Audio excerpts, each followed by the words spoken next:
I want to talk a little bit about emotion for a second. And you've said that you need to either be unemotional or act like you are. And I wanted to go actually back to a story you talked about before, which is that this 2008, which a lot of people in this audience weren't here. And I think if you weren't there, you might not appreciate how scary that actually was. I mean, you went through the dominoes of all the banks falling.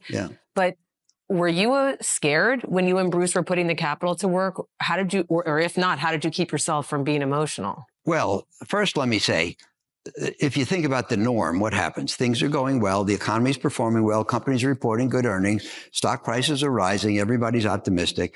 And the longer this goes on, people become more and more and more positive. And until they buy here.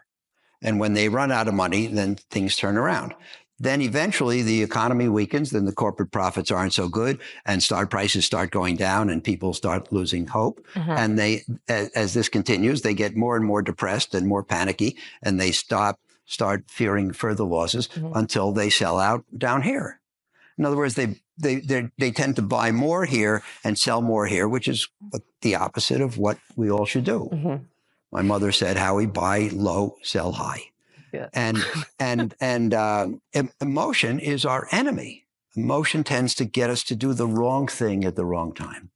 And we have to resist that. And one thing I point out is that the influences that affect the crowd and make it do what I just described, those influences are universal. And I feel them too.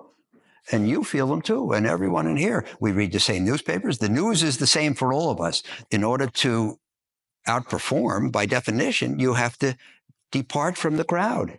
You have to hold a different position, and you have to have resolve to do it. And, you know, it can't be easy. And, you know, I had one of my colleagues came to me in '98, talking about ancient history. Long-term capital had just melted down, and we had the ruble default and the Southeast Asian crisis, and there was a lot of things going wrong. And one of the guys who considers himself to be very thoughtful. This is at Oaktree, though, right? Yes, at Oaktree. Comes to me and he says, this is it. I think it's all over. I think the financial system's going to melt down. I think he explains to me all these things.